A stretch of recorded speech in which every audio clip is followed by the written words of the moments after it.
Mashirika ya utafiti yadai kuokotwa kwa mabai ya UFO yakiwa na aina 4 ya viumbe vya nje ya dunia. Taarifa kutoka Washington DC ni kwamba ripoti mpya inayozua msisimko na mijadala mikali duniani kote kutoka kwa tafiti wa mambo ya anga imedai kuwa makumi ya vyombo vya anga visivyojulikana, yani unidentified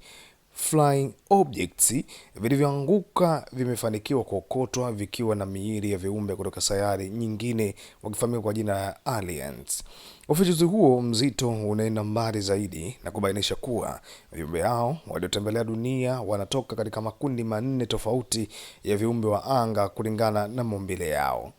Watafiti hao wamezitaja species hizo 4 zilizowahi kukanyaga duniani kuwa ni pamoja na greys, viumbe wenye miili ya kijivu na vichwa vikubwa, lakini reptilians, viumbe wenye asili na ngozi ya kileptilia kama mjusi, na insectoids, viumbe wenye muonekano wa wadudu, pamoja na nordics, viumbe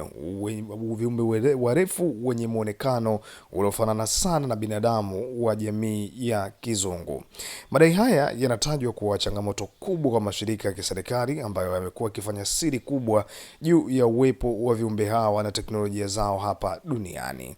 Mpaka kufikia hivi sasa, licha ya ripoti hii kuamsha shauku kubwa miongoni mwa wafuatiliaji wa mambo ya anga na siri za ulimwengu, mashirika makubwa ya sayansi kama NASA na idara ya ulinzi ya Marekani zimeendelea kushikilia msimamo wao wa kawaida kuwa hakuna ushahidi thabiti wa kisayansi unaothibitisha uwepo wa viumbe hao. Hata hivyo, kwa wapenzi wa nadharia hizi, ufichuzi huu unataja kama thibitisho tosha kwa wanadamu si viumbe pekee wenye akili wanaoishi katika ulimwengu huu mkubwa. Hii ni moja ya habari ambayo sasa hivi inazungumziwa sana katika mitandao ya kijamii, kwa sababu Marekani imeamua kuachia lile faili ambalo linahusisha ile sintofahamu ambayo imedumu kwenye ulimwengu huu kwa muda mrefu zaidi, baada ya kauli ambayo ilitolewa na rais wa Marekani wa zamani Obama katika moja podcast alivyojaribu kueleza kwamba hana uhakika zaidi, lakini anaamini wapo, kitu kilichomfanya rais wa Marekani atoe maelezo na kusema basi mafaili yao yaweze kuwekwa hadharani na kila kitu